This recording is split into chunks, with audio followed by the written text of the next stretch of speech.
Selamat datang. Oke, udah enak. Udah, Udah sip. ada nyaman. Ya udah, kita mulai aja coach nih. Mungkin pertama-tama boleh perkenalan diri dulu coach nih.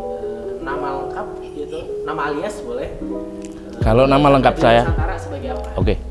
Nama lengkap saya Abdurrahman. Kalau nama panggilan di kampung Doleng. Doleng. Doleng. Karena bapak saya dulu kan tukang menyembelih sapi. Sebenarnya boleng bahasanya, cuma orang mungkin dari banyak orang manggilnya, akhirnya persepsinya salah jadi Doleng. Udah terkenalnya Doleng, malah Abdurrahman nggak terkenal.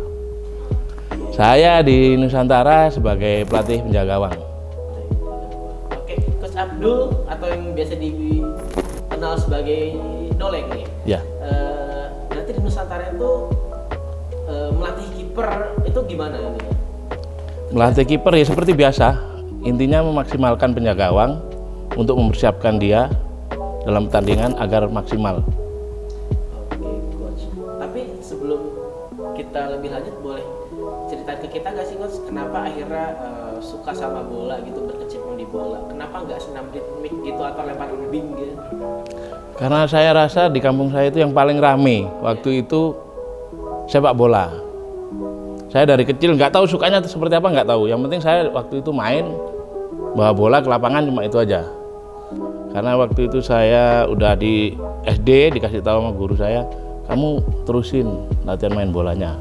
Ya itu aja yang saya ikuti. Nah itu boleh diceritain nggak sih, coach? Nah. Dari mulai remaja sampai jadi pemain nih. Setelah saya didukung oleh guru olahraga saya, itu saya mulai. Akhirnya saya masuk SMP. Saya tetap latihan, tapi latihan sendiri. Di kampung ada namanya GFC, Gondang Legi Football Club. Ya itu saya naiknya di situ. Itu pun saya naik ke nasional, suatu kebetulan. Karena saya masuk di SMP, latihan saya kiper masuk ketiga. Waktu pertandingan Suratin, entah tahun berapa itu di Jawa Timur, kiper utamanya kena kartu merah. Kiper keduanya cedera. Saya seharusnya nggak main. Nah, saya waktu itu terpaksa main. Setelah main, nggak ada kayak mau ikut seleksi atau enggak. Tahu-tahu ada pemandu bakat itu nggak sengaja. Namanya Pak Edi Santoso datang dari Jakarta, mau pulang ke Banyuwangi, nonton sepak bola. Nah, dari situ saya cuma ditanya waktu itu nama, alamat, tinggi badan, sekolah.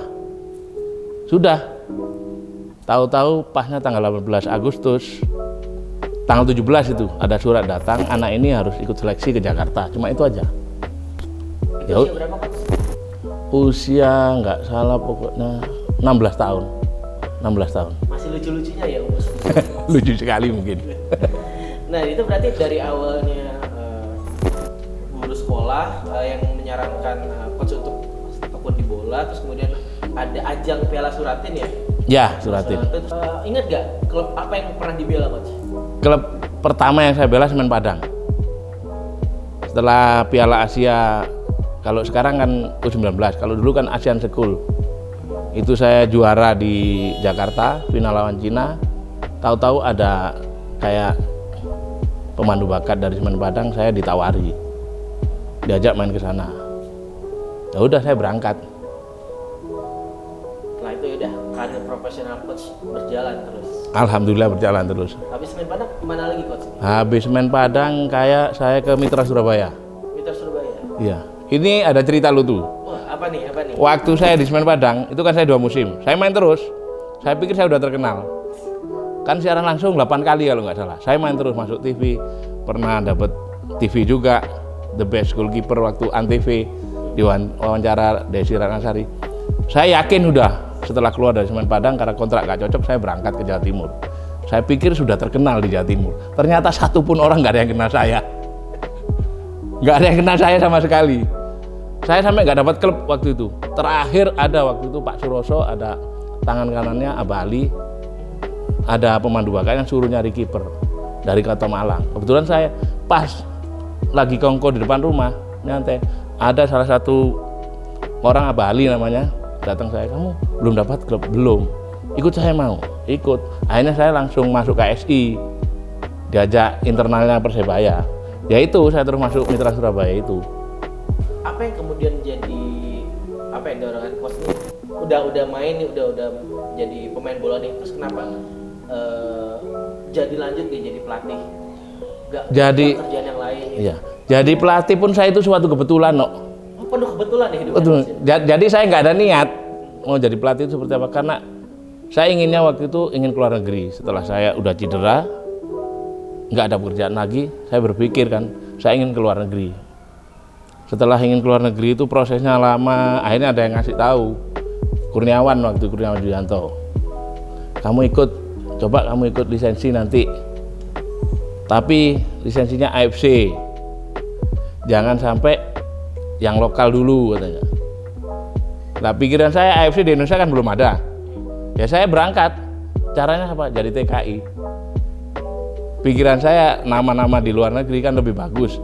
Andai kan saya dapat lisensinya lulusan luar negeri kan lebih mentereng. Pikiran saya seperti itu. Ternyata gagal lagi, nggak bisa berangkat sampai akhirnya yang saya ceritakan itu. Saya punya paspor 3, terus sampai ke Siprus. Cerita lucunya seperti itu. Setelah dapat ide, yakin saya orang tua saya yang memberikan gambaran itu. Ternyata dia nggak setuju saya pergi ke luar negeri. Akhirnya saya coba menggali potensi di sini, membuat klub kecil-kecilan sama Ferry Taufik, sama Rahmat Budi, mantan pemain juga. Akhirnya sampai naik, saya ikut sekolah pertama, goalkeeper level 1.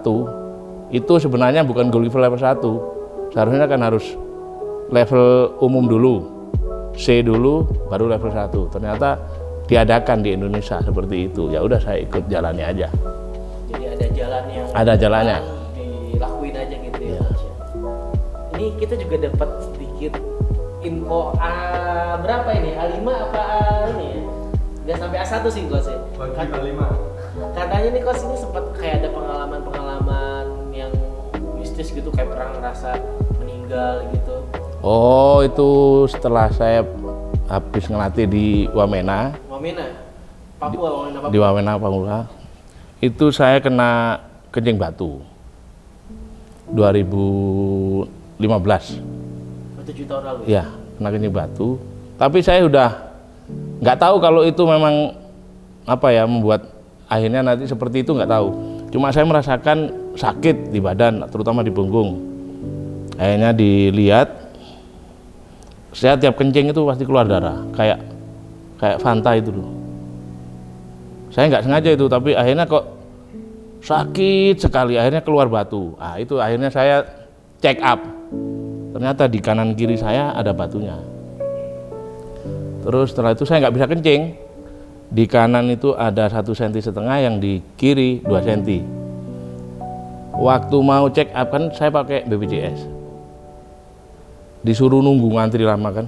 Akhirnya saya berpikir, saya minta tolong waktu itu ada teman saya yang DPR, terus ada teman saya satu lagi juga orang berpengaruh lah di Malang.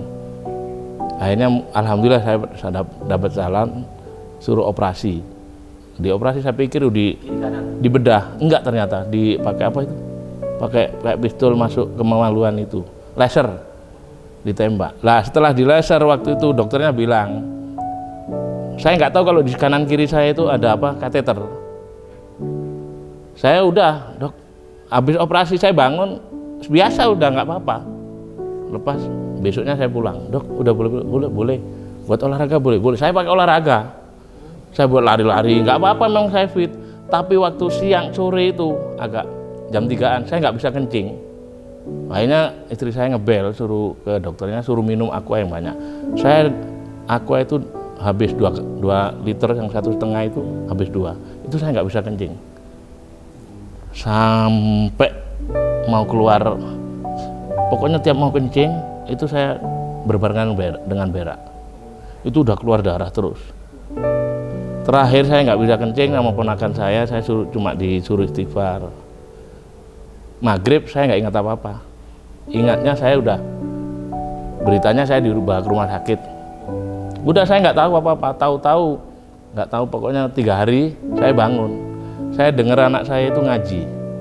Tapi saya nggak tahu kalau itu anak saya, karena anak saya di pondok.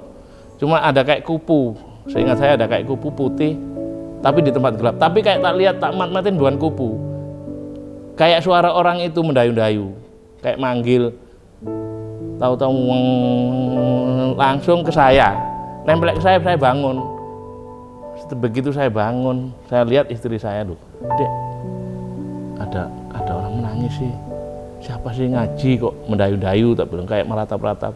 Loh, lah itu anak sampean gitu loh. Saya begitu ngelihat, saya nangis. Oh, ternyata ini yang membahas saya hidup. Udah cuma itu aja. Tapi saya belum pulang, itu proses sampai 1 bulan 3 hari. Di rumah sakit saya di kamar 13. Berbarengan dengan orang mungkin 8 orang sudah meninggal semua. Alhamdulillah saya masih dikasih napas untuk hidup. Itu pengalaman berharga saya.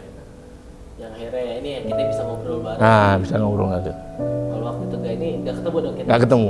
Nggak di Nusantara ini. Iya. Ngomong-ngomong Nusantara nih coach, apa yang kemudian membuat coach memutuskan untuk bergabung dengan Nusantara? Di Nusantara pun saya suatu kebetulan. Kebetulan lagi. Kebetulan lagi. Saya masuk rumah sakit. Nah, Saya masuk rumah sakit itu nggak bisa kentut 5 hari. Pas tanggal 9 itu kan masih lebaran itu. iya. Saya dapat bel. Ada teman saya, dia mau diajak ke Nusantara, tapi dia udah dapat klub. Sedangkan saya nunggu berita dari klub yang lain gitu. Cuma saya kalau saya sakit saya nggak mau. Akhirnya ada yang ngebel, salah seorang pelatih ngebel saya. Mau nggak ikut saya? Saya jawab saya nggak mau, saya karena kondisi saya sakit. Akhirnya dia video call, kepingin bukti lo, ini lo saya sakit. Sakit apa sih? Saya sakit nggak bisa kentut. Tak bilang kayak gitu. Loh ini masih lama kok. Ya tapi walaupun lama saya harus nunggu saya sembuh dulu. Ternyata waktu itu kurang 1 bulanan, 1 Juni mulainya. Oh nggak apa-apa wes, saman berangkat aja. Ya udah dia bilang kayak gitu, kalau 1 Juni kan masih ada napas saya untuk menyembuhkan diri. Oke, saya siap dengan syarat saya kalau masuk saya harus sehat. Kalau enggak saya nggak mau. Saya nggak mau ngecewain orang kan. Akhirnya ya itu terus berangkat ke sini. Ke sini pun namanya Nusantara saya nggak tahu. Semua orang nggak tahu Nusantara itu tim apa, nggak tahu. Katanya ada tim Liga 3, nggak tahu. Setelah saya masuk ke sini baru tahu Nusantara itu seperti ini.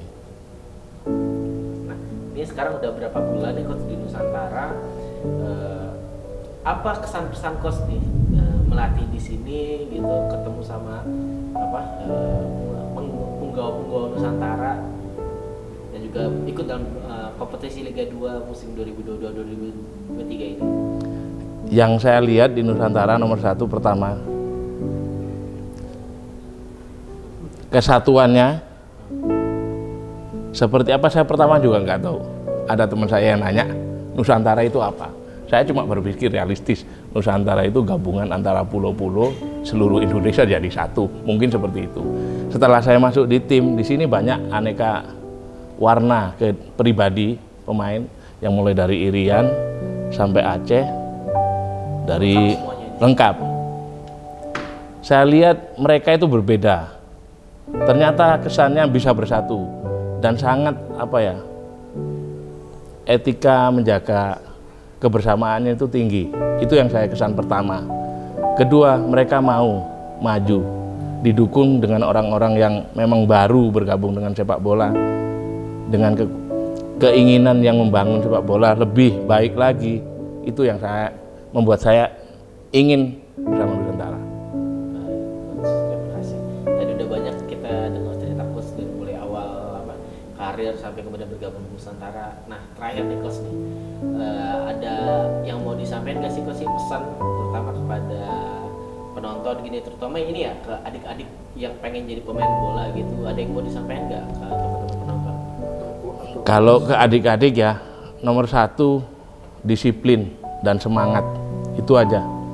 Saya berangkatnya dari orang nggak punya, sepatu pun saya ngutang. Waktu itu 18.000, namanya Rivoli mereknya. Ngutangnya setiap hari saya bayar 1 bulannya 100.000.